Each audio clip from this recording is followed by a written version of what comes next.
제가 우리 저 하나님이 영광 받으셔야 되는데 민망합니다. 제가 그 창세기 되니까 또 이제 또 다른 분이 오셔서 다른 성경 할 때 또 우리 교회 이렇게 다음에 길게 또 뭘 할까요? 해서 또 그분들이 정착할 수 있는 시간이었으면 좋겠다는 생각이 들고, 오늘 이제 그 제목을 보시면 제가 이제 창세기 마지막을 하면서 상처를 넘어 축제로라는 제목입니다. 상처를, 그러니까 이게 이제 창세기 50장이면서도 창세기 전체를 다루는 주제인데, 제가 상처를 넘어 축제로라는 제목으로 오늘 말씀을 전하려고 하는데, 오늘 우리 또 자매의 기도처럼 지난 16년 동안 하나님께서 우리를 인도하셨고, 또 앞으로도 하나님께서 우리의 삶을 인도하실 것에 대한 기대를 가지고 이 말씀을 우리가 좀 같이 보았으면 좋겠다라는 생각이 있습니다. 제가 다시 한번 기도하겠습니다. 함께 모여 예배하게 하심을 감사드립니다. 세상에 속한 잡년들이 내려지게 하시고 빈들에 있던 세례 요한에게 말씀이 가득 채워진 것처럼 우리의 심령이 빈들이 될 수 있도록 도와주옵소서. 예수님 이름으로 기도합니다.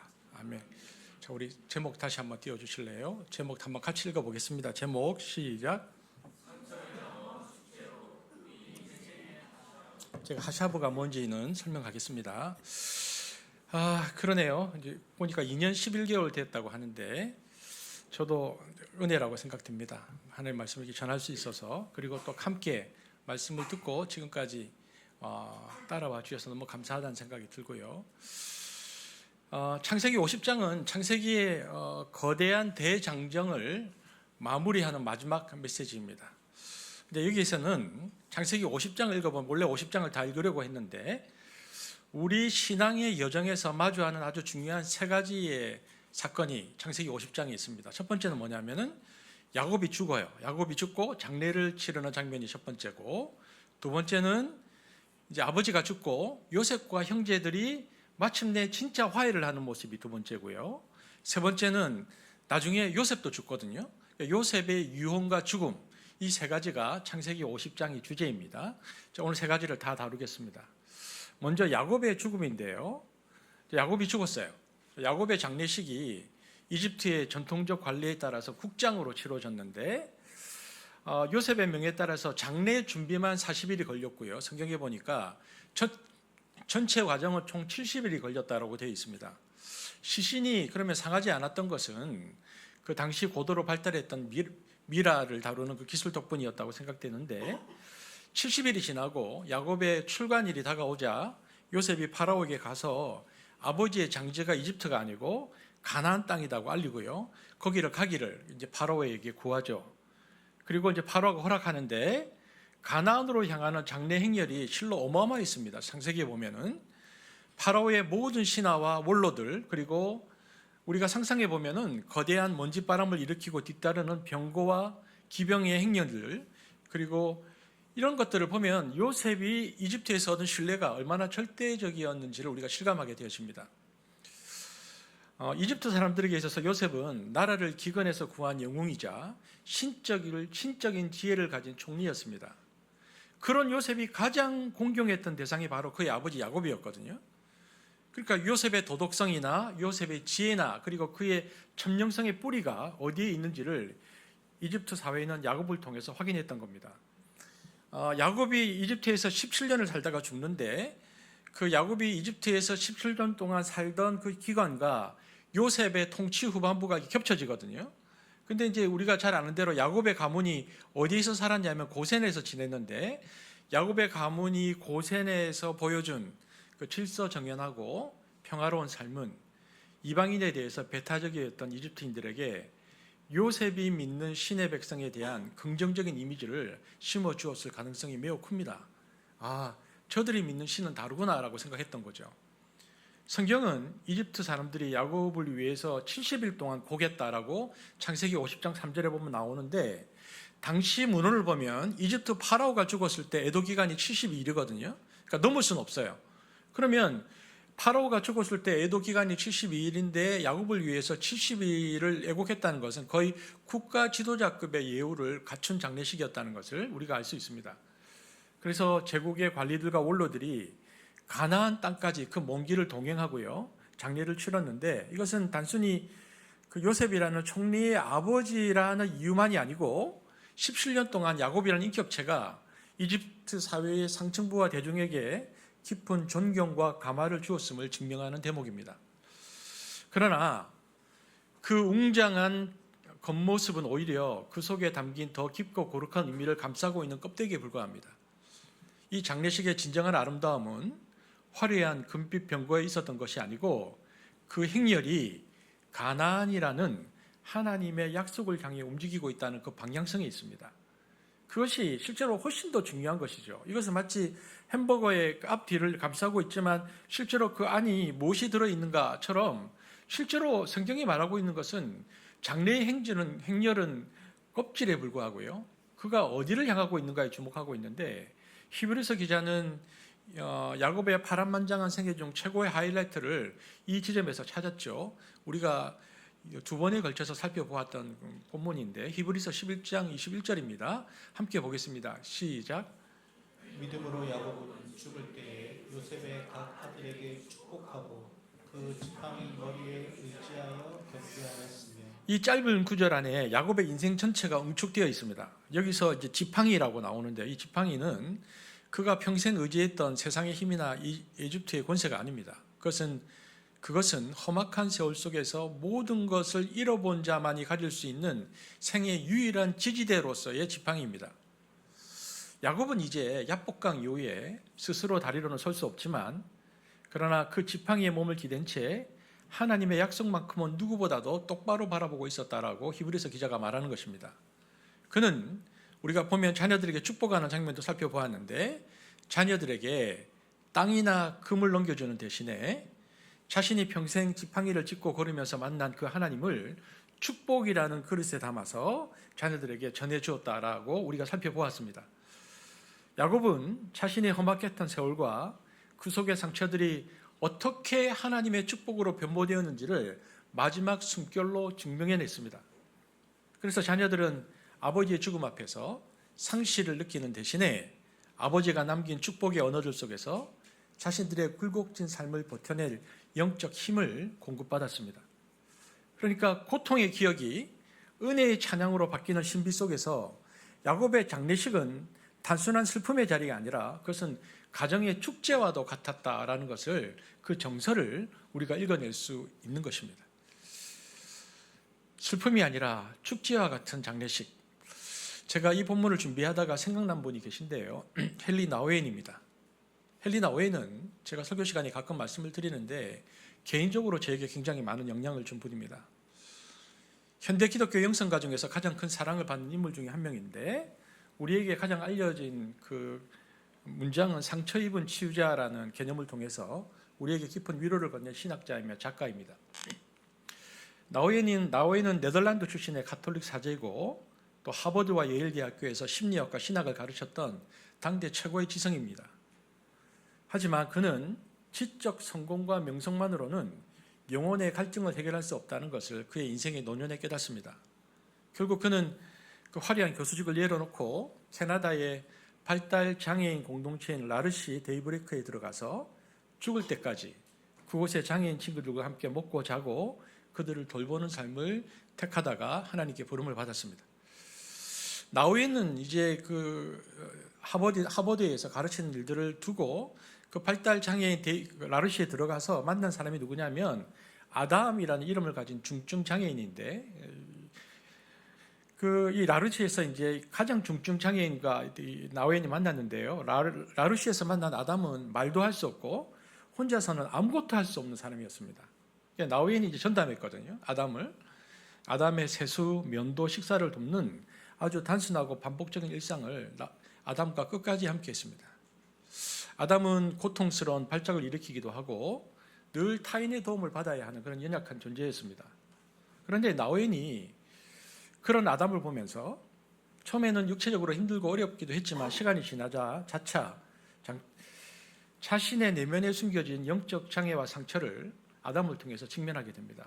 나우엔은 평생 어떻게 살았던 사람이냐면은 평생 성공, 업적, 명성 등 무엇인가를 해내야 하는 압박감 속에서 살았던 사람이거든요.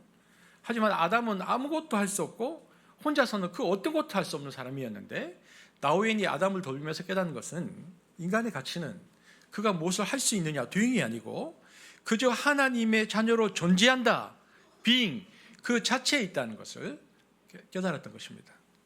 그래서 나우엔에게 아담은 돌봄을 받는 환자가 아니라 오히려 나우엔의 메마른 영혼을 치유하기 위해서 하나님이 보내신 살아있는 성례와 같은 존재였다 그렇게 고백합니다. 자신의 약함을 감추려했던 나우엔은 아담처럼 자신의 연약함을 인정할 때 비로소 하나님의 은혜가 흘러 들어온다는 상처 입은 치유자의 진리를 그곳에서 몸소 배우게 됩니다. 그 이후에 그는 자신의 연약함과 외로움을 숨기지 않고 솔직하게 드러낸 작가로 삶을 삽니다. 완벽한 사람만이 남을 돕는 것이 아니라 오히려 자신의 상처를 정직하게 마주한 사람이 타인의 아픔을 진심으로 이해하고 치유할 수 있다고 그리고 그는 죽을 때까지 가르쳤습니다. 나우엔은 어떤 생각을 하고 있었냐면요. 나우엔은 우리가 태어나기 전부터 하나님이 우리를 사랑하셨다라고 말하고 있습니다. 나우엔의 사상을 보면은 즉 우리는 사랑받기 위해서 태어난 것이 아니고 이미 사랑받고 있었기 때문에 이 세상에 보내진 존재다 이렇게 생각했습니다. 그래서 그렇기 때문에 인생은 내가 얼마나 잘났는지를 증명하는 시간이 아니고 세상의 소음 속에서 잊어버렸던 너는 내 사랑하는 자다라는 하나님의 세미한 음성을 다시 기억해내는 과정이다라고 얘기합니다. 그는 내 존재의 시작이 하나님이었다면, 하나님의 사랑이었다면 내 존재의 끝, 죽음 역시 그 사랑으로 돌아가는 것이다 이렇게 생각했습니다. 그래서 그에게 죽음이란 두려움 끝이 아니라 평생을 그리워했던 아버지의 집, 즉 사랑받는 자의 본향으로 돌아가는 가장 기쁜 귀가로 이해한 거죠. 그래서 죽음이라는 것은 낯선 곳으로의 추방이 아니고 가장 익숙하고 따뜻한 사랑의 근원으로 회귀하는 사건으로 나우엔은 이해했습니다. 그래서 여러분 헨리 나우엔의 마지막 그 장례식을 보면요, 이 장례식이 완벽한 축제였습니다. 헨리 나우엔이 96년도에 타계했는데 가장 상징적인 것은 나우엔의 관입니다. 그 세련되고 엄숙한 기성 제품이 아니고 그 라르시에 있는 공동체 장애인 친구들과 동료들이 직접 만든 나무괴였는데 그 나무괴의 공동체 원들은 관 위에 밝고 화사한 색깔로 꽃, 태양, 나무 그리고 사랑의 상징들을 그려놓았습니다. 여러분 인터넷에 찾아보면 나오는데 죽음의 어둠을 상징하는 검은색 대신에 하나님 나라의 잔치를 상징하는 형형색색의 그림들이 관을 덮었습니다. 이는 죽음이 끝이 아니라 새로운 시작임을 시각적으로 알리는 선포였습니다. 특별히 캐나다 라르시 공동체 입구에는 웰컴 홈 헨리라고 문구가 적혀있는 플랜카드가 걸렸는데 이는 그가 세상의 명성을 뒤로하고 가장 낮은 자들의 친구로 살았던 그곳이 진정한 그의 집이었음을 그리고 이제 그가 영원한 아버지의 집으로 돌아갔음을 의미하는 플랜카드가 그곳에 붙었습니다. 그래서 장례식 현장은 통곡의 바다가 아니라 역동적인 예배의 장이었습니다. 그와 함께 살았던 발달 장애인 친구들은 순수한 마음으로 춤을 추고 힘차게 박수를 치고 노래했습니다. 그래서 헨리가 살아있을 때 늘 말하기를 우리는 하나님의 사랑받는 자들이라는 확신이 그들 안에 살아있음을 장례 예배를 통해서 그들은 증명해냈습니다. 특별히 장례 예배의 중심은 성찬식이었는데 헨리가 늘 떼어 나누어주던 빵과 포도주를 그들이 그 장례식에도 함께 나누면서 사람들은 그가 남긴 영적 유산이 자신들 안에 여전히 살아있다는 것을 경험하고 기뻐했습니다. 헨리 나우엔은 죽음을 앞두고 이런 표현을 썼는데요. 나의 죽음이 나의 삶보다 더 많은 열매를 맺기 바란다라고 기도했습니다.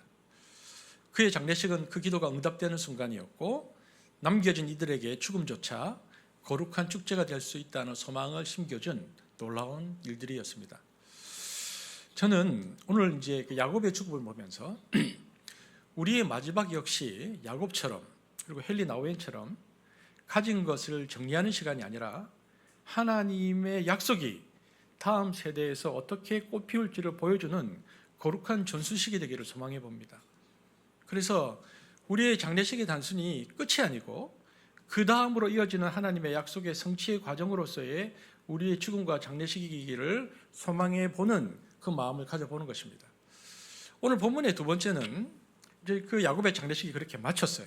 잘 마쳤는데 문제는 그 뒤에 발생합니다. 아버지 야곱이 세상을 떠나자 남아있는 요셉의 형제들이 좌불안석이 되는 겁니다. 왜냐하면 아버지의 사랑을 독차지고 있던 동생 요셉을 미디안의 상인들에게 팔아버리는 과거의 죄가 떠올랐기 때문입니다. 지금 요셉은 자신들의 동생이기도 하지만 이집트의 총리입니다. 형들은 아버지가 죽자 요셉이 이제는 자기들에게 안갚음을 하지 않을까 걱정입니다. 그들이 얼마나 두려움에 사로잡혀 있었는지는 감히 요셉을 쳐다볼 생각도 하지 못했다는 것에서 알 수 있는데, 형들은 아버지의 장례식이 끝나고 나서 직접 요셉에게 용서해달라고 말하지 않습니다. 우리 개역개정 성경에 보면은 직접 형들이 나아가서 용서를 빈 것처럼 되어 있습니다. 요셉에게 말을 전하여 이르되 이렇게 되어 있지만 히브리 원문에서는 사람을 보내어 용서를 청하였다고 되어 있습니다. 그러니까 요셉을 직접 대면하기가 겁이 났던 겁니다. 그럼 형들이 언제 요셉을 만났느냐? 형들이 요셉을 직접 만날 수 있었던 것은 형들이 요셉을 청한다는 말을 듣고 요셉이 눈물을 흘렸다는 소식을 듣고 난 후에 우리가 만나도 되겠구나 나타납니다. 한번 볼까요? 17절, 18절인데 한번 읽어보겠습니다. 시작. 요셉은 이 말을 전해 듣고서 울었다. 곧 이어서 요셉의 형들이 직접 와서 요셉 앞에 엎드려서 말하였다. 이렇듯 형들은 먼저 사람을 요셉에게 보내어서 아버지의 유언을 전하죠. 어떻게 전하냐 하면은 16절, 17절 한번 읽어보겠습니다. 시작. 요셉에게 전가를 보냈다. 아버지께서 돌아오시기 전에 남기신 유언이 있습니다. 아우님에게 전하라고 하시면서 너의 형들이 너에게 몹쓸 저질렀지만 이제 이 아버지는 내가 형들의 허물과 죄를 용서하여 주기를 바란다 하셨습니다. 그러니 아우님은 우리 아버지께서 섬기신 그 하나님의 종들인 우리가 지은 죄를 용서하여 주시기 바랍니다. 여러분 여기 보면 그들은 살기 위해서 지금 아버지하고 하나님을 들먹이고 있거든요. 세상살이가 원래 이렇습니다, 여러분. 언제 처지가 뒤바뀌게 될지 모르는데, 요셉의 형들은 창세기 42장에 보면은 아우가 살려달라고 그렇게 애원할 때에 그가 그렇게도 괴로워하는 것을 보면서 그 애원을 들어주지 않았습니다. 그런데 그들은 지금 세월이 지나서 요셉 앞에 엎드려서 우리는 아우님의 종입니다 라고 말하고 있는 겁니다. 처지가 바뀐 거죠. 여기서 형들은 야곱을 당신의 아버지라고 부르죠. 16장 한번 16절 한번 읽어볼까요? 시작. 요셉에게 이런 전가를 보냈다. 당신의 아버지는 돌아가시기 전에 당신에게 이런 말을 전하라고 우리에게 지시하셨습니다. 여러분 알겠죠? 형들이 왜 이런 그 표현을 썼는지. 그렇게 한 것은 다분히 의도적인 것인데, 요셉의 아버지가 직접 한 유언이니까 반드시 유언을 따라야 한다는 부담을 주기 위해서 이런 표현을 썼습니다. 그런데 성경에 보면 한번 질문해 볼까요? 야곱이 이런 유언을 했을까요? 안 했을까요? 아버지가 야곱이 이렇게 했다는 유언의 신빙성이 없습니다. 왜냐하면 그런 유언이 꼭 필요했다면 직접 요셉에게 할 것이지 뭐 때문에 형들에게 따로 했겠습니까? 그리고 창세기 어디에도 아버지가 10아들의 과거소에, 그러니까 요셉을 노예로 팔았는 게 소행을 알았다는 암시가 없어요. 그 말을 서로 함구하고 있습니다. 그러니 형들을 용서해야 한다는 아버지의 유언은 형들이 공포심에서 지어낼 이야기일 가능성이 매우 큽니다. 그런데 요셉은 이런 형들의 태도를 보면서 그토록 요셉이 얼마나 여러 차례 하나님의 섭리를 이야기했는데, 근데 그 모든 일들이 무의미한 일이라는 것을 그 순간에 깨닫게 되죠.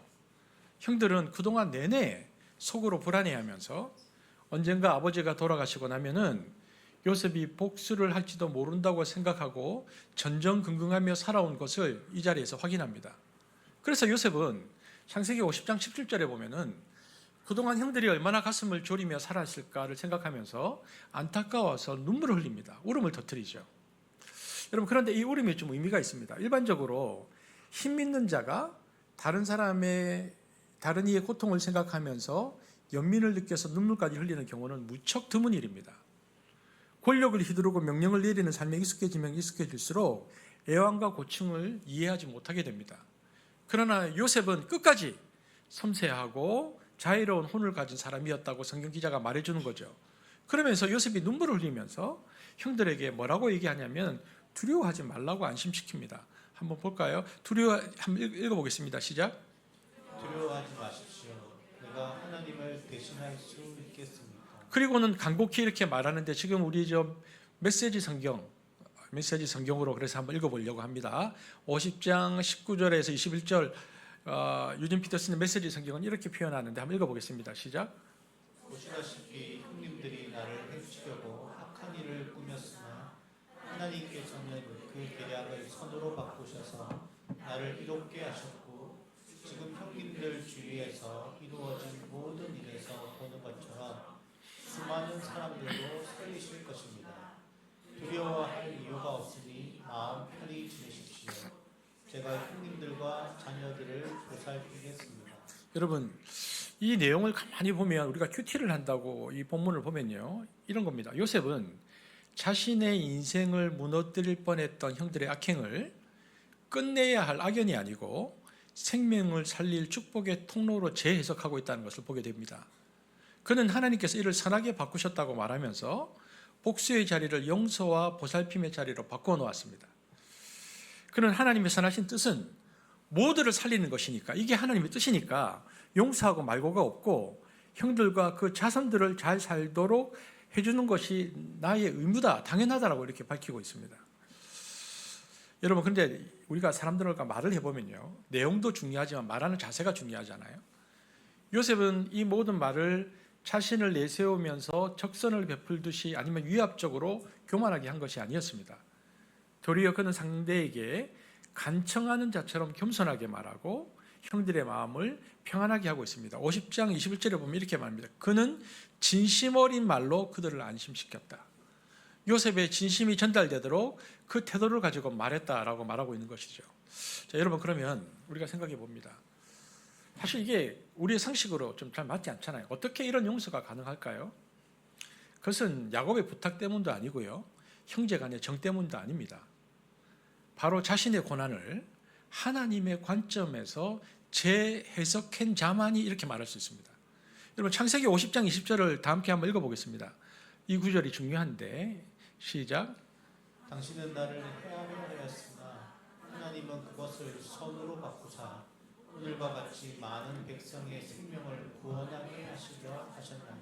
여기에 이제 오늘 설교 제목 하샤브가 여기서 나옵니다. 하샤브라는 단어가 반복되고 있는데, 여기서 말하는 하샤브라는 단어가 어떤 뜻이냐면은 생각하다 혹은 계획하다, 또 나쁘게 표현하면 공모하다, 이런 뜻의 히브리어입니다.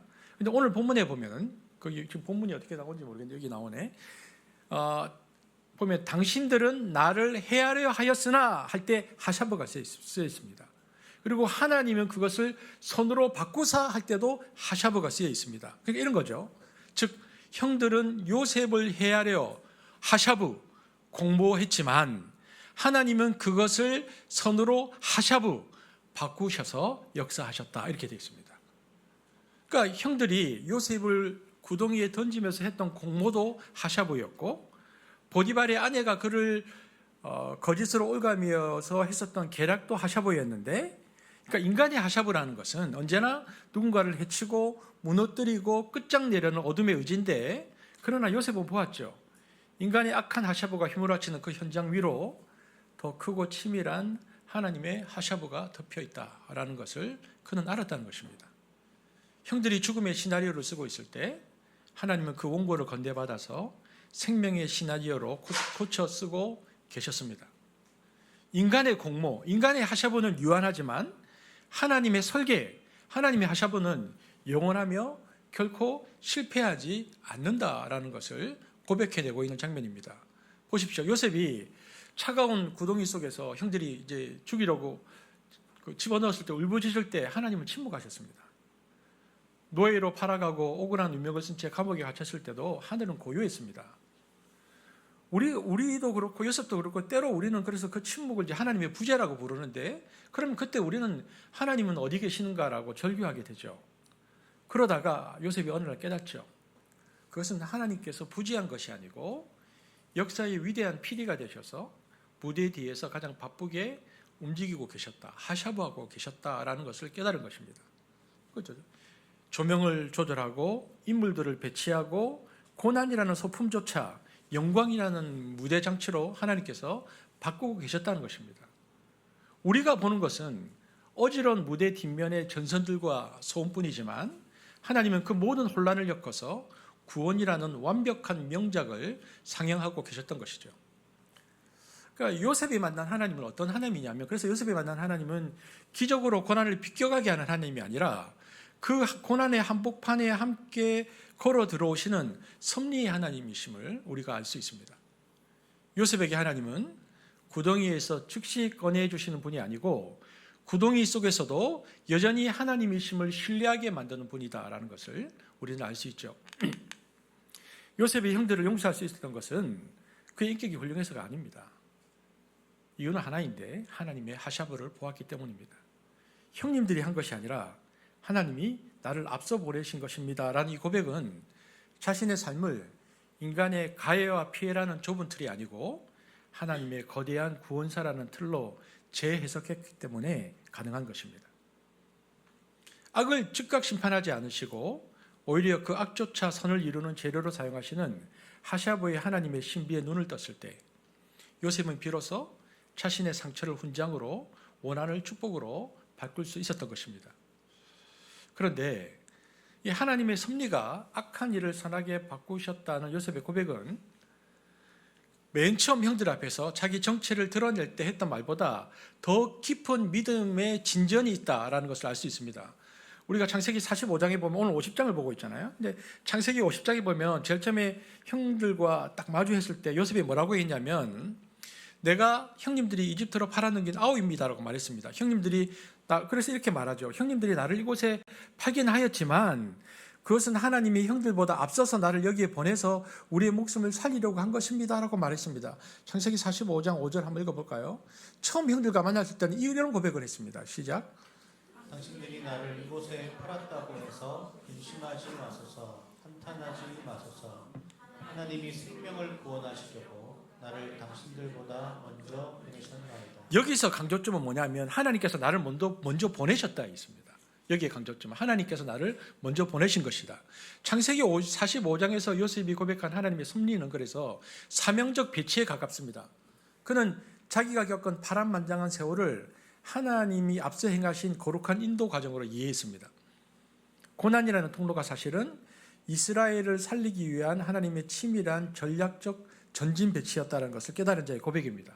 그러나 45장 이후에 오늘 50장에 오면요, 요셉의 신앙은 한 단계 더 깊은 단계로 나아가고 있는데 자기를 전진 배치하는 하나님이 아니고 역설의 신비로 나아갑니다. 이제 요셉은 단지 하나님이 나를 먼저 인도하셨다는 사실을 넘어서 인간의 악함조차 하나님의 선하심 안에서 어떻게 새로운 가치로 재창조되고 있는지를 선포하고 있습니다. 형들은 요셉을 해하려 악을 하샤브했지만, 악을 도모했지만 하나님은 그 악의 결과물을 가져다가 선으로 바꾸어서 하샤브 하셨다는 것입니다. 이것은 단순한 인도를 넘어서 거룩한 역전입니다. 인간이 던진 파괴의 불꽃을 생명을 살리는 등불로 바꾸어내시는 하나님의 역설적인 능력을 강조하고 있는 대목입니다. 결국 요셉이 말하는 하나님의 선이란 단순히 생명을 살렸다는 결과만을 뜻하지 않습니다. 그것은 인간의 가장 추악한 배신과 악행조차도 하나님의 손에 붙들리면 생명을 잉태하는 선한 도구가 될 수 있다는 하나님의 절대적인 선하심에 대한 찬양입니다. 볼까요? 그런 관점으로 50장 19절에서 21절 요셉이 그 고백을 하는 것입니다. 다시 한번 읽어보겠습니다. 시작. 보시다시피 형님들이 나를 해치려고 악한 일을 꾸몄으나 하나님께서는 그 계략을 선으로 바꾸셔서 나를 이롭게 하셨고 지금 형님들 주위에서 이루어진 모든 일에서 보는 것처럼 수많은 사람들도 살리실 것입니다. 두려워할 이유가 없으니 마음 편히 지내십시오. 제가 형님들과 자녀들을 보살피겠습니다. 여러분, 요셉이 굉장히 탁월한 사람이라고 느끼는 것이 요셉은 자신이 총리 대신이 된 중요한 이유를 분명히 자각하고 있습니다. 그는 자신을 해치기 위해서 일어난 일들을 하나님께서 모두 선하게 바꾸셔서 많은 사람들의 생명을 구하는 일을 감당케 하셨다라고 분명하게 자기의 있는 포지션에서 그것을 고백해냅니다. 이러한 하나님의 깊은 섭리, 하나님께서 이러한 이유 때문에 나에게 그렇게 하셨다는 것을 깨닫는 순간 요셉은 미움과 증오의 감정으로부터 벗어날 수 있게 된 것입니다. 인간은 죽음을 도모하려 했지만 하나님은 생명의 길로 인도하셨다는 이 믿음은 이 성경 전체에 흐르는 기본 주제입니다. 인간은 선한 것도 악하게 끌고 가는데 하나님은 악한 일도 선한 열매를 거두는 계기로 바꾸어내신다는 이야기가 성경 전체의 주제입니다. 사도 바울은 로마서 8장 28절에서 이 위대한 하샤브의 신앙을 그래서 이렇게 고백합니다. 우리가 잘 아는 고백인데 읽어보겠습니다. 시작. 우리가 알거니와 하나님을 사랑하는 자, 곧 그의 뜻대로 부르심을 입은 자들에게는 모든 것이 합력하여 선을 이루느니라. 여기 보면 모든 것이 합력하여라는 말이 히브리의 하샤브의 의미를 담고 있습니다. 그러니까 그리스 말로는 시네르게이라는 말인데 여기 뜨는지는 모르겠는데 설명이 제가 일부러 이걸 설명을 좀 붙여달라고 얘기했습니다. 그러니까 함께와 일하다가 합쳐진 말입니다. 근데 이 함께 일함, 그러니까 합력이라는 말이 함께 일함이라는 뜻인데 함께 일함이 가능하려면 누군가가 그 수많은 사건과 상황을 하나의 목적을 향해서 배치하고 엮어야만 가능합니다. 바로 여기서 뜨개질하다, 정교하게 설교하다는 뜻의 하샤브가 그 설교도 역할을 하게 되죠. 우리가 하나님의 부르심에 합당하게 반응할 때 우리 삶의 모든 조각은 반드시 합력하여 선, 즉 하나님의 하샤브에 의해서 완전한 모습과 의미를 갖추게 된다라는 사도 바울의 고백, 이것이 요셉의 고백과 일치합니다. 그 사진 한번 프랑스의 직조 박물관, 제가 이 사진을 태국 목사님 보고 좀 찾아달라고 했는데 고블랭 국립직조소입니다. 여기는 이제 카펫을 만드는 곳이기도 하지만 이 단순히 카펫을 만드는 곳이 아니고 프랑스의 자존심이고 예술적 성취를 상징하는 아주 특별한 장소입니다. 이 장소가 1662년에 루이 14세의 재무장관이었던 콜베르가 프랑스 왕실에 필요한 가구와 또 타피스트리 있다는 실로장 그림들을 공급하기 위해서 국립 왕립 공장으로 지정했는데 당시 베르사유 궁전을 장식했던 화려한 이 타피스트리들이 대부분 이곳에서 탄생했습니다. 그래서 17세기부터 지금까지 약 400년 동안 운영이 중단 적도 없고 있는 살아있는 박물관으로 유명합니다. 현재도 프랑스 문화부 산하기관으로 운영되고 대통령궁, 엘리제궁이나 정부기관에 들어갈 작품을 지금도 제작하는데 그 고블링 타피스트리 공장에서 직공들이 작업하는 모습을 보면요 특이한데 이 사람들은 여기 나오는지 모르겠는데 천의 뒷면만을 보고 일합니다. 그러니까 뒷면은 뭐가 있냐면 여기 있는 것처럼 온통 실들이 엉켜 있고 매듭이 튀어나와 있고 그림이 뒤집혀 있어서 심지어 흉측해 보입니다. 직공은 자신이 만드는 것이 명작인지 망친 것인지 작업하고 있는 동안에 알 수가 없습니다. 게다가 한 명의 숙련된 직공이 1년에 제작하는 면적이 겨우 1제곱미터, 가로 세로 1m 정도밖에 불과하기 때문에 자기가 뭘 하고 있는지도 몰라요. 하지만 작업이 다 끝나고 천을 딱 뒤집는 순간에 왕궁을 장식할 화려하고 아름다운 그림이 드러나는 거죠. 여러분, 우리 인생도 이와 같습니다. 우리는 지금 인생의 뒷면만 보죠. 뭡니까? 고난, 엉킨 실타래. 그래서 기도 제목도 있고 힘들죠. 한숨 짓지만 하샤브의 하나님은 앞면을 보시고 우리 인생의 명작을 지금도 짜고 계십니다. 그러므로 지금 당장 상황이 이해되지 않는다고 해서 실망하거나 결론이 보이지 않는다고 해서 섣불리 낙담해서는 안 되는 이유가 바로 여기에 있죠. 사도 바울이 말한 모든 것이 협력하여 이 모든 것에는 우리가 세상에서 겪는 비극과 아픔도 포함됩니다. 주권자 하나님께서는 이 마지막 그림이 완성되는 그날까지 인간이 흉내낼 수 없는 절묘한 솜씨로 끝까지 우리를 비적하실 것입니다. 그러므로 그분의 하샤브, 그 크고 놀라운 경영을 신뢰하고 성령의 감동에 순종하며 나아가면 모든 것이 합력하여 뭐가 된다고요? 선이 된다. 고난이 선이 된다고 얘기하고 있습니다. 그런데 여러분, 모든 것이 합력하여 선이 된다고 할 때 이 선이라는 것이 그러면 단순한 성공인가? 성공이 아닙니다. 로마서 8장 28절 29절을 읽어보면 그 선은 무엇인가 이렇게 말하고 있는지 읽어보겠습니다. 시작. 하나님을 사랑하는 사람들, 곧 하나님의 뜻대로 부르심을 받은 사람들에게는 모든 것이 서로 협력해서 선을 이룬다는 것을 우리는 압니다. 하나님께서는 미리 아신 사람들을 택하셔서 자기 아들의 형상과 같은 모습이 되도록 미리 정하셨으니. 여러분, 그러면 이 선은 뭡니까? 모든 것이 합력하여 선을 이룬다는데 선 29절에 선을 뭐라고 얘기가 있습니까? 선은 뭡니까? 자기 아들의 형상을 이루는 것이 선입니다. 모든 것이 협력하여 뭘 하느냐? 그 사람에게 자기 아들의 형상이 이루어지도록. 그러면 그 자기 아들, 그 형상은 뭘까요? 마태복음 11장 28절 29절에 자기 아들의 형상이 무엇인지를 예수님께서 직접 우리에게 말씀하셨습니다. 보겠습니다. 시작. 수고하고 무거운 짐진 자들아 다 내게로 오라. 내가 너희를 쉬게 하리라. 나는 마음이 온유하고 겸손하니 나의 멍에를 메고 내게 배우라. 그리하면 너희 마음이 쉼을 얻으리니. 그리스도의 형상은 그분의 인격 안에 있는 무엇입니까? 온유와 겸손입니다. 예수님께서 나는 마음이 온유하고 겸손하니 나의 멍에를 메고 내게 배우라고 말씀하셨거든요. 그러니까 그리스도의 형상은 그분 인격 안에 있는 온유와 겸손이죠. 예수님이 내가 너희를 쉬게 하리라고 약속하시면서 그 이유를 나는 마음이 온유하고 겸손하다고 밝히셨습니다.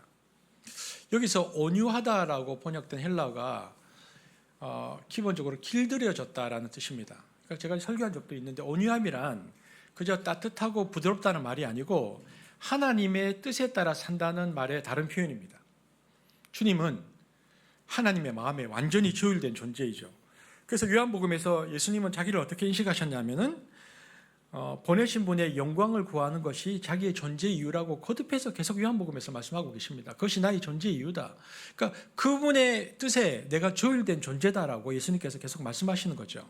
그리고 이와 짝을 이루는 겸손은 문자적으로 바닥에 가까운 낮은이라는 뜻을 가지고 있습니다. 이것은 단순히 기가 죽어 있거나 무력해진 상태를 말하는 것이 아닙니다.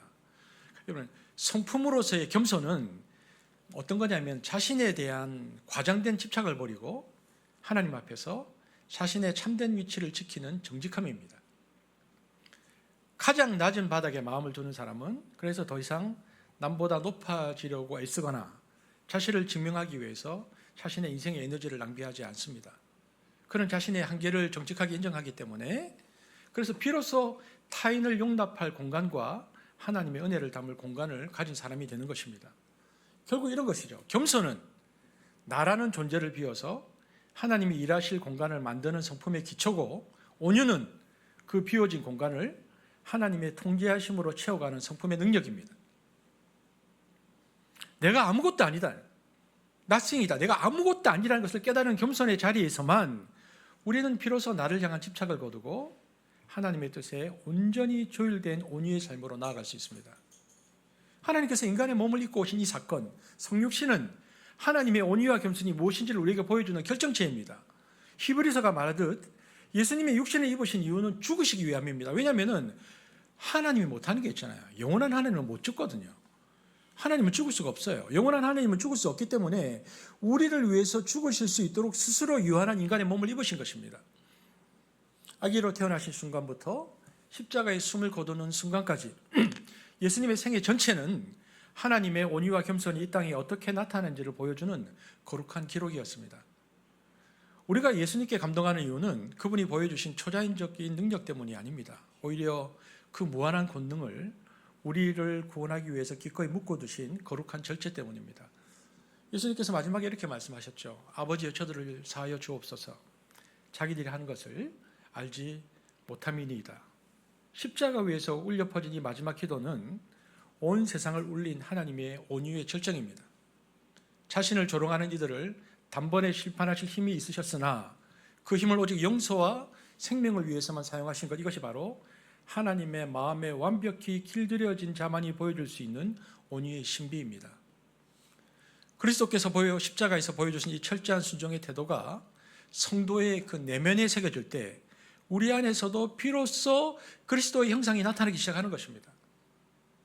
요셉이 자신을 팔았던 형들을 진심으로 용서하고 그들의 자녀까지 품어 안을 수 있었던 것은 단순히 하나님이 다 하셨다라는 이성적인 납득 때문만이 아닙니다.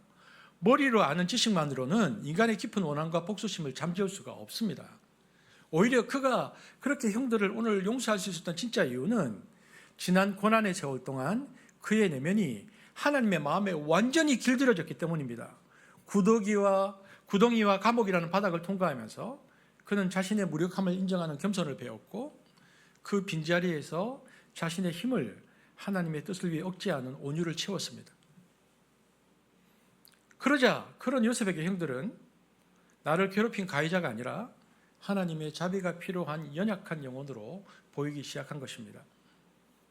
내면의 그릇 자체가 바뀌자 용서는 애써 쥐어 짜내야 하는 의무가 아니라 그의 성품에서 자연스럽게 흘러넘치는 생명수가 된 것입니다. 그때 요셉은 비로소 인간의 공모 하샤브보다 하나님의 선한 경영 하샤브가 훨씬 더 크다는 사실을 자신의 인격으로 증명해냅니다. 여러분, 그렇다면 우리의 삶을 한번 돌아볼 필요가 있는데, 우리 인생에도 도무지 이해할 수 없는 비극과 억울한 구덩이가 존재합니다. 그러나 요셉의 생애가 우리에게 들려주는 진정한 복음은 하나님이 우리를 결국 총리로 만드신다는 성공의 이야기가 아닙니다. 그것이 아니고 오히려 어떤 구덩이 속에서도 우리를 그리스도의 형상으로 빚어가신다는 성품의 재창조 이야기입니다.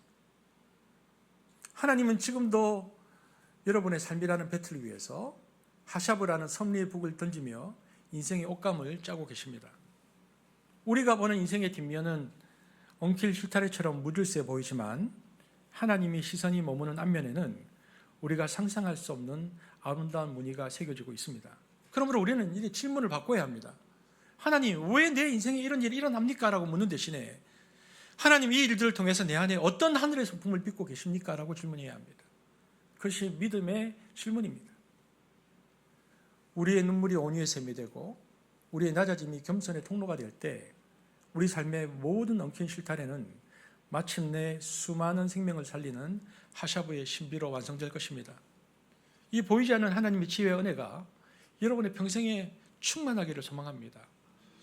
여러분, 이제 세 번째인데 마지막에 이제 요셉이 죽습니다. 이제 요셉이 죽는 이야기입니다. 이제는 요셉이 110년을 살고 죽는데 이집트에서의 화려한 생을 마감합니다. 창세기 50장에 보면 요셉이 언제까지 살았냐고 되어 있냐면 에브라임의 자손 3대를 보았고 므낫세의 손주들까지 무릎에 앉히면서 한 가문의 어른으로서 풍성한 복을 누렸습니다.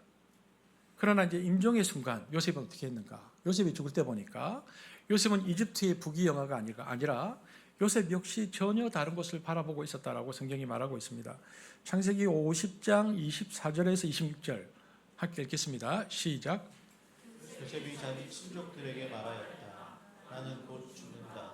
그러나 하나님께서 반드시 너희를 돌보시고 너희를 이 땅에서 인도하여 내셔서 아브라함과 이삭과 야곱에게 맹세하신 이 땅에 이르게 하실 것이다.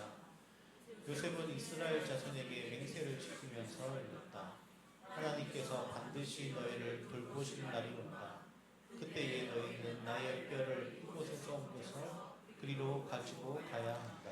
요셉은 이스라엘 자손들에게 한 가지 엄숙한 맹세를 시킵니다. 그것은 하나님께서 약속하신 그날이 오면 자신의 뼈를 메고 가나안으로 올라가 달라는 겁니다. 여러분, 여기서 한 가지 질문이 생깁니다. 뭐냐면은 왜 요셉은 아버지 야곱처럼 즉시 가나안에 묻히기를 구하지 않았을까요?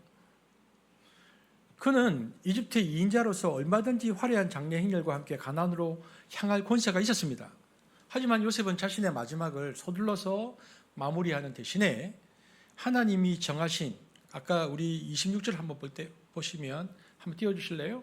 하나님께서 반드시 너희를 돌보실 날이 온다. 그때에 너희는 나의 뼈를, 하나님이 정하신 그날에 자신을 맡기기로 결정합니다. 이게 차이입니다.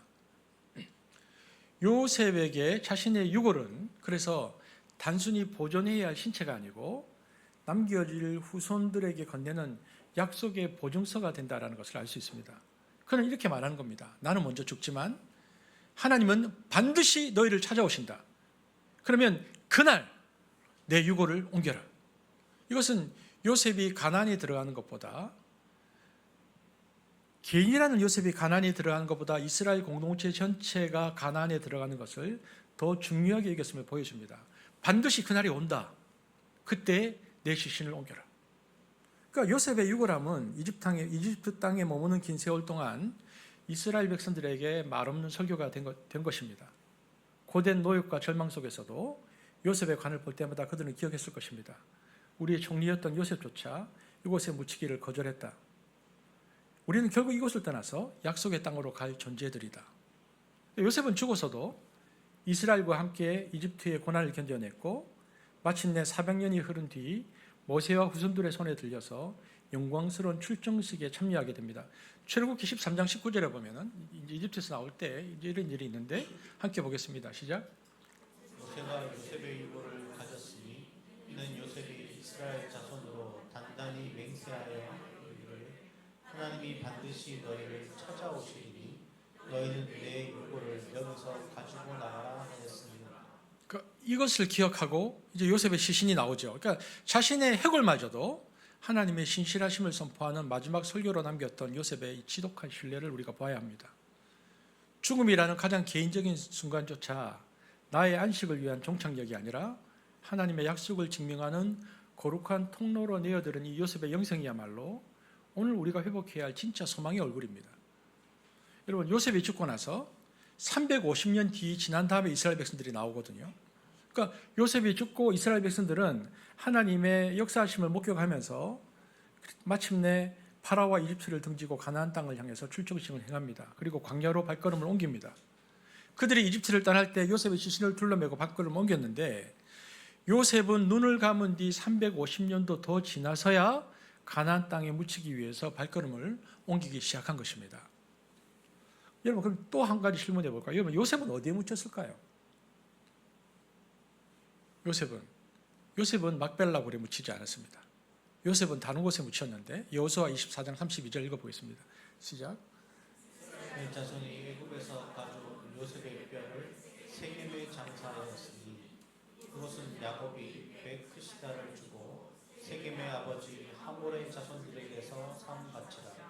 그것이 요셉 자손의 기업이 되었더라. 여러분, 요셉이 어디 묻혔다고 되어 있죠? 세겜입니다. 여러분, 왜 하필이면 세겜일까요? 여러분, 여기 보니까 우선 세겜은 야곱이 대가를 지불하고 샀었던 합법적 기업이라는 점입니다. 야곱은 세겜의 아버지 하몰의 자손들에게 금 100개를 주고 그 땅을 샀습니다. 그래서 야곱은 임종 직전에 요셉에게 아주 특별한 유언을 하나 남겼는데 창세기 48장 22절 시작.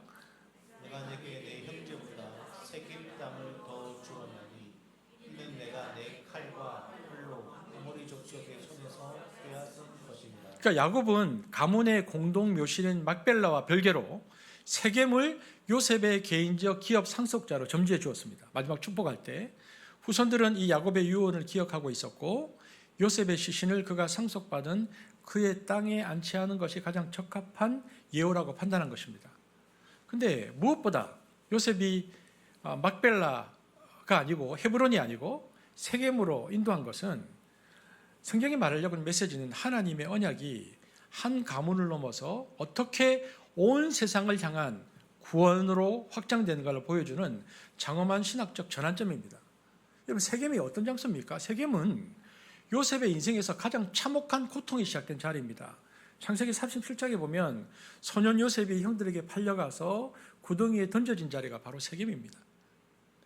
하나님은 요셉을 굳이 그 상처의 자리에 안치시킴으로써 인간이 도모한 이 구덩이를 하나님의 선, 기업으로 완전히 역전시키셨음을 지리적으로 선포하고 있습니다. 이는 요셉이 평생 고백한 악을 선으로 바꾸시는 하나님, 하샤보의 역사가 관념이 아니라 실제 역사로 전결되고 있는 모습들을 성경이 우리에게 보여주고 있는 것입니다. 그리고 막벨라 굴이죠. 헤브론의 막벨라 굴이 그래서 그 이스라엘의 뿌리를 상징했다면 세겜은 그 뿌리에서 뻗어나온 열매와 지경을 상징합니다. 아브라함부터 야곱까지는 가나안의 거류자로서 묘실 막벨라를 소유했는데 거기에 그쳤지만 요셉의 시신이 세겜에 묻힌 것은 이제 이스라엘 한 가족을 넘어서 하나의 제국과 열방을 품는 민족으로 우뚝 섰다는 것을 말해주고 있습니다. 그러니까 죽어서 조상 곁으로 돌아가는 막벨라 단계를 넘어서 하나님의 주신 기업을 실제로 차지하고 확장하는 세겜, 능동적인 신앙의 전진을 뜻합니다. 왜냐하면 온 세상을 향한 복의 통로 요셉은 야곱의 축복처럼 창세기 49장 22절에 보면 샘 곁에 무성한 가지, 그 가지가 담을 넘었더라는 말씀의 주인공입니다. 그러니까 그는 이집트 총리로서 온 이방 세계를 기근해서 구원한 인물인데 막벨라라는 것은 상징하는 것이 뭐냐면 막벨라는 이스라엘 내부의 순수성을 지키는 어떤 폐쇄적 공간이라면은 여러분 세겜은 지금 여기 지도를 띄우지 않았는데 세겜의 위치가 교통의 요충지였거든요. 그러니까 이 모든 이방과 맞닿는 이 세겜은 온 세상을 먹여 살린 요셉의 보편적 선교 사명에 훨씬 부합된 장소였습니다. 그러니까 요셉은 혈통적 순수성에 갇힌 것이 아니고 갇힌 조상이 아니고 이방 땅의 아픔까지도 하나님의 섭리 안으로 통합시킨 환대와 포용의 지도자였다는 것을 성경은 말해주고 있습니다. 그러므로 요셉이 묻힌 이 세겜의 이 땅은 단순한 매장지가 아니라 아브라함과 이삭과 야곱으로 이어진 토지 상속 언약이 요셉 지파를 통해서 그 현장에서 구체적으로 어떻게 확장되고 성취되었음을 법적으로 선포하는 사건이 세겜의 요셉이 묻힌 사건입니다. 여러분, 그럼 제가 이런 질문을 던져보겠습니다. 오늘 아마 더 나눔할 때도 이걸 나누게 될 것 같은데, 여러분의 인생 지도에서 가장 지우고 싶은 장소는 어디입니까? 나는 그 장소는 지우고 싶다. 내 인생이 없었으면 좋겠다. 하나님은 그런데 오늘 요셉의 뼈를 세겜으로 인도하시면서 이렇게 말씀하십니다. 네가 울었던 그곳에서 내가 너를 쉬게 할 것이다. 네가 버려졌던 그곳을 내가 민족의 기업으로 삼을 것이다. 여러분, 우리의 인생 종착지가 단순히 과거를 보존하는 폐쇄된 묘실에 머물지 않기를 바랍니다. 대신 하나님의 언약이 오늘 우리의 삶을 통해 구체적으로 살아 움직이는 역동적인 세겜의 되기를 소망하는 것입니다. 확장입니다. 우리가 그렇게 소망해야 하는 것입니다. 여러분 보십시오. 아브라함, 이삭, 야곱, 요셉, 이 4대의 대하 드라마가 오늘 드디어 막을 내립니다. 그런데 여러분, 창세기의 이 긴 족보를 우리가 지금 80번, 2년 11일 동안 보는데, 창세기의 이 긴 족보는 단순히 고대 인물들의 연대기가 아닙니다. 그것은 생명의 동산에서 추방되어서 유리방황하던 인간이 하나님의 집요한 섭리 안에서 어떻게 생명과 사랑의 주체로 회복되어 가는지를 보여주는 장엄한 귀환의 기록입니다.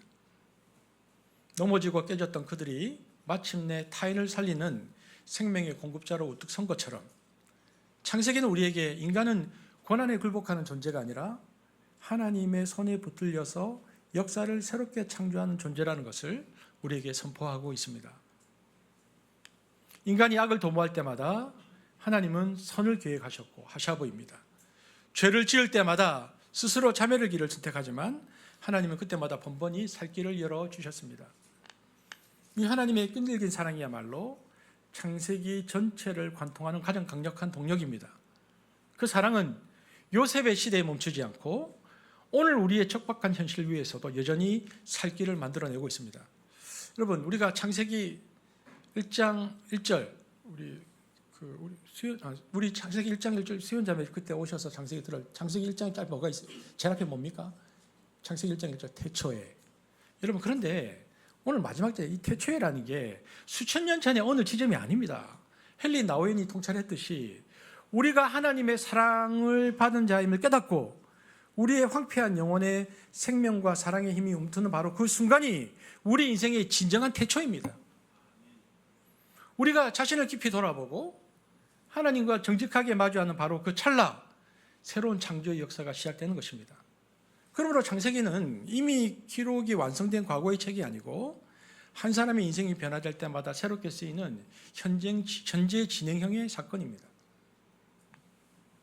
우리는 흙먼지처럼 미미한 존재로 출발했지만 하나님은 우리 안에 거룩한 생기를 불어넣으셨습니다. 이제 그 생명력으로 우리를 둘러싼 현실을 아름답게 창조해 나가는 주인공이 되기를 원하십니다. 그러니까 우리는 더 이상 환경에 휩쓸리는 조연이 아니고 하나님 나라의 역사를 써내려가는 하나님 나라의 주역이 되어야 하는 것입니다. 여러분, 창세기는 그래서 오늘 여기서 마침표를 찍지만 하나님은 여전히 우리를 사랑과 생명의 축제로 초대하고 계십니다. 우리가 그 초대에 기꺼이 응답하여서 믿음으로 반응하여서 나날이 새로워지는 인생, 그리고 나만의 창세기를 멋지게 기록해 나가는 복된 주인공들이 그리고 한습이 되어지기를 주님의 이름으로 축복합니다. 기도하겠습니다. 하샤브의 하나님을 높이고 또 신뢰하고 찬양합니다. 하나님, 창세기의 마지막 장을 보면서 하나님께서 지금 우리 인생을 어떻게 써 나가고 계실지 기대가 되고 또 바라보게 되어집니다. 다메섹에서 사울이 눈을 뜨고 바울이 되었던 것처럼 우리 인생의 뒷면이 아니라 하나님께서 하고 계시는 그 하샤브의 하나님을 내 눈으로 목도하고 내 인생 가운데 하나님이 하실 일들을 믿음으로 고백해내는 우리가 되기를 원하고 우리의 삶과 죽음마저도 하나님이 하시는 그 일에 다음으로 전수하는 그 믿음의 고백들로 이어갈 수 있도록 우리의 삶을 인도하여 주시길 원합니다. 특별히 하샤브의 하나님께서 지난 16년 동안 한숲을 그렇게 인도해 오셨습니다. 그리고 앞으로도 그렇게 인도하실 것을 믿습니다. 하나님 우리를 통하여 한숲을 통하여 하나님의 하샤브가 온전히 이루어질 수 있도록 사용하여 주옵소서. 감사를 드리며 예수님 이름으로 기도합니다.